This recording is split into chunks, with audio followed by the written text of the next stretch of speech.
Good morning, welcome back to my channel. কেমন আছো তোমরা সবাই? আই হোপ তোমরা অনেক ভালো আছো আর আমরাও বেশ ভালোই আছি। আমার আরও একটি নতুন ব্লগে তোমাদের সবাইকে অনেক স্বাগত জানাই। আজকে মার্চ মাসের 12 তারিখ মঙ্গলবার আর এখন সকাল বাজে 8টা। তো এখন থেকে তোমাদেরকে সাথে নিয়ে আমি আমার নিউ একটি ব্লগ শুরু করলাম। আই হোপ আজকের ব্লগটি তোমাদের অনেক ভালো লাগবে। আমি যেহেতু একজন ডেইলি ব্লগার, তাই কিন্তু আমার সারাদিনের সংসারের যে সমস্ত কাজকর্ম থাকে তো আমি কিন্তু সেগুলো একটা ছোট্ট ভিডিওর মাধ্যমে তোমাদের সামনে তুলে ধরি। তো আজকেও সেরকম আমি আজকের দিনটি কিভাবে কাটিয়েছি তো সেটাই কিন্তু আজকে আমি তোমাদের সামনে ছোট্ট একটি ভিডিওর মাধ্যমে তুলে ধরবো। এই তো দেখো অ্যাকোরিয়ামটা এখন পরিষ্কার করছি। অ্যাকোরিয়ামে না এখানে যে কটনটা থাকে এটা একটু ময়লা হয়ে গিয়েছিল, মানে জলটা দেখেছো তো কেমন ঘোলা হয়ে গিয়েছে। তো যেই কারণে না আজকের কটনটা একটু ভালোভাবে পরিষ্কার করে আবার সেট করে দিলাম।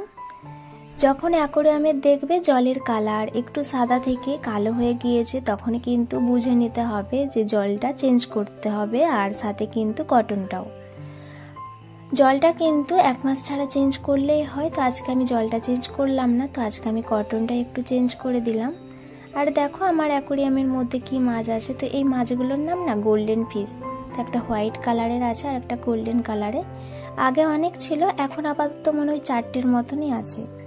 সামনে দেশ যাওয়ার আছে তাই কিন্তু আর কিনে আনিনি, তো দেশ থেকে এসে আবার নিয়ে আসবো।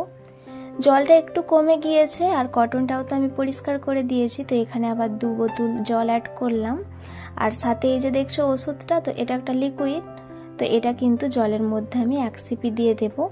যখন পুরো জলটাই চেঞ্জ করে নতুন জল দেই তখন কিন্তু 3 সিপি দিতে হয়। তো আজকে আমি জাস্ট 2 বোতল জল দিয়েছি, তাই কিন্তু আমি এখানে 1 সিপি দিয়ে দিয়েছি ওষুধটা। এখন চলে এসেছি কিচেনে, তো রান্নাটা করে নেব। তো আজকে আমি পাবদা মাছটা রান্না করব, সাথে মাশরুম করব। বাবুর স্কুলের টিফিনটা তো বানাতেই হবে। আমি কিভাবে পাবদা মাছ রান্না করি, সরষে পাবদা, তো সেটি কিন্তু আজকে আমি তোমাদের সাথে শেয়ার করছি।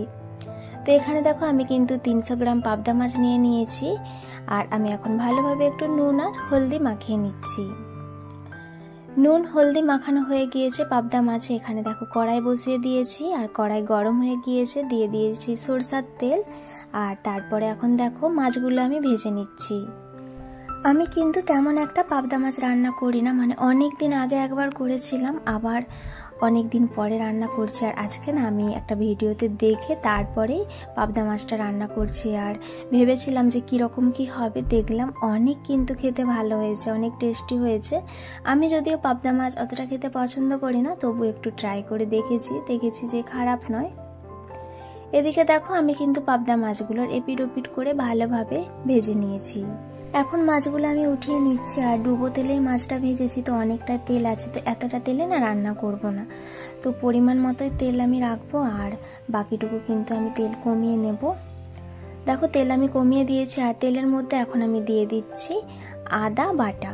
তো আদাটাকে না আমি একটু হামাদিস্তায় ছিঁচে নিয়েছি, আর তারপরে এখানে দিয়ে দিলাম ওই যে 2টো টমেটো নিয়েছিলাম না, টমেটোটা একটু পেস্ট বানিয়ে নিয়েছি মিক্সিতে।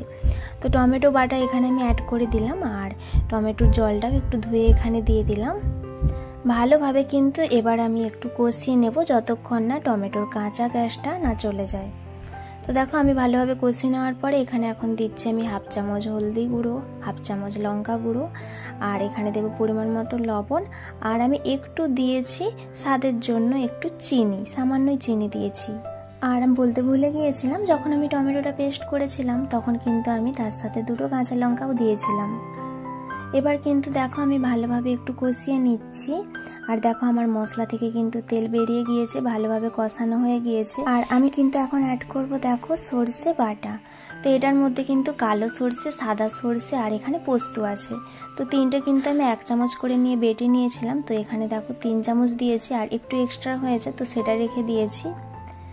এবার কিন্তু আমি জল দিয়ে দিলাম, আর একটু ভালোভাবে আবার কষিয়ে নেব। তারপরে কিন্তু দেখো এখানে আমি 1/2 গ্লাসের মতো জল দিয়ে দিয়েছি। তো ঝোলটা ফুটে যাওয়ার অপেক্ষায়, ঝোলটা ফুটে গেলেই কিন্তু আমি দিয়ে দেবো এখানে পাবদা মাছগুলো। পাবদা মাছগুলো দিয়ে কিন্তু 1 মিনিটের মতন আমি একটু ঝোলের সাথে ফুটিয়ে নেব, আর তারপরে কিন্তু আমি নামিয়ে নেব। আমার কিন্তু পাবদা মাছের সরষে বান্না রেডি হয়ে গিয়েছে। আর বন্ধুরা সত্যি বলছি, খেতে কিন্তু অনেক টেস্টি হয়েছিল। তোমরাও কিন্তু একবার এভাবে বানিয়ে দেখতে পারো। এদিকে দেখো আমার কিন্তু বাকি রান্নাগুলো হয়ে গিয়েছে। মাশরুম করেছি, আর এদিকে আমের চাটনি, বাবুর স্কুলের টিফিনে রুটি বানিয়েছি, আর একটু মাশরুম দিয়ে দিয়েছি। আর এখানে দেখো মাছটা তো আছে। সব রান্না কমপ্লিট, আর এখন কিন্তু টাইমিং হয়ে গিয়েছে সকাল 10টা 10। আমার আজকের ভিডিওটি এখনো পর্যন্ত তোমরা যে সকল বন্ধুরা দেখলে, তোমাদের যদি ভিডিওটির মধ্যে একটু হলেও কিছু ভালো লেগে থাকে তাহলে প্লিজ একটু লাইক করে দিও। আর তোমরা কিন্তু কমেন্ট করে জানিও তোমাদের ভিডিওটি কেমন লাগলো। তোমরা কিন্তু অনেকে আমার ভিডিও দেখো কিন্তু লাইক করতে হয়তো ভুলে যাও, তাই আজকে বলে দিলাম প্লিজ লাইক করে দিও। আর তোমরা কিন্তু আমার চ্যানেলটিকে সাবস্ক্রাইব করে পাশেই থেকো।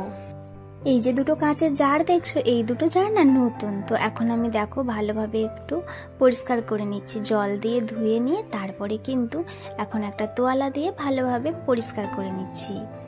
সংসারের বাজারগুলো তো আমিই করি, তাই ওখান থেকে কিন্তু কিছু টাকা বাঁচিয়ে আমি এই দুটো কাঁচের জার কিনেছি। এই দুটো কাঁচের জার কিন্তু আমার অনেক পছন্দের, মানে সাইজটা এত সুন্দর, আর দেখো দেখতেও কিন্তু কি সুন্দর লাগছে। আর কাঁচের জিনিস না এমনিতেই দেখতে ভালো লাগে, আর আমি না কাঁচের জিনিস না ফেলে ফেলি হাত থেকে, তো যেই কারণে আমি তেমন একটা কাঁচের জার ইউজ করি না বেশি। তো এই দুটো এনেছি, একটাতে আমি ঘি রাখবো, তো মা ঘি পাঠিয়েছে, তো ঘি রাখবো, কারণ মা বলেছিল কাঁচের জারে না ঘি আর আম তেল রাখলে অনেক দিন ভালো থাকে। তো আম তেলটাও কিন্তু প্লাস্টিকের একটা জারেই ছিল, তো যেই কারণে দুটো কাঁচের জার এনেছি। তো দেখো আমি ভরে নিয়েছি ঘি আর আম তেলটা, আর রোদ্রে পরে রেখে দেবো, আজকে আর রোদ্র এখন নেই। আম তেল, ঘি, তারপরে কাসুন্দি, এইসব জিনিসপত্রগুলো না রোদে দিয়ে রাখলে অনেক দিন কিন্তু ভালো থাকে। এখন বিকেল ওই 5টার মতো বাজে। সোনা স্কুল থেকে চলে এসেছে, তারপরে আমি ওকে স্কুল থেকে নিয়ে আসার পরে একটু গিয়েছিলাম বাজারে কয়েকটা বাজার করার জন্য। তো এখানে দেখো আমি ক্যাপসিকাম নিয়েছি, দুধ নিয়েছি, আর এটা রসুন, আর একটু নিয়েছি চিকেন। আর এখানে দেখো আছে ধনে পাতা, ধনে পাতাগুলো এক্ষুনি এনেছি, বাট মুম্বাইতে এতটাই গরম পড়ে গিয়েছে যে ধনে পাতা কিন্তু মানে সকাল থেকে তো ওনারা বসে আছেন ঠেলাতে করে, তো বিকেলের মধ্যেই কিন্তু শুকিয়ে গিয়েছে। চিকেনটা ভালোভাবে পরিষ্কার করে নিয়েছি, তো কিছুটা চিকেন নিয়ে নিয়েছি, আর কিছুটা চিকেন একটু ফ্রিজে রেখেছি। তো এখন একটু চিকেন পকোড়া বানাবো। তো দেখো এখানে একটা ডিম দিয়েছি, আর পেঁয়াজ, আদা, রসুন আর কাঁচা লঙ্কা সব একসাথে আমি একটু বেটে নিয়েছি, একটু ধনে পাতাও বাটা দিয়েছি। আর এখন আমি দিয়ে দিলাম 2 চামচ কর্নফ্লাওয়ার, আর 2 চামচ ময়দা, আর একটু লবণ, লেবু দিয়েছি, নুন, তেল, আর এখানে দিচ্ছি ফুড কালার।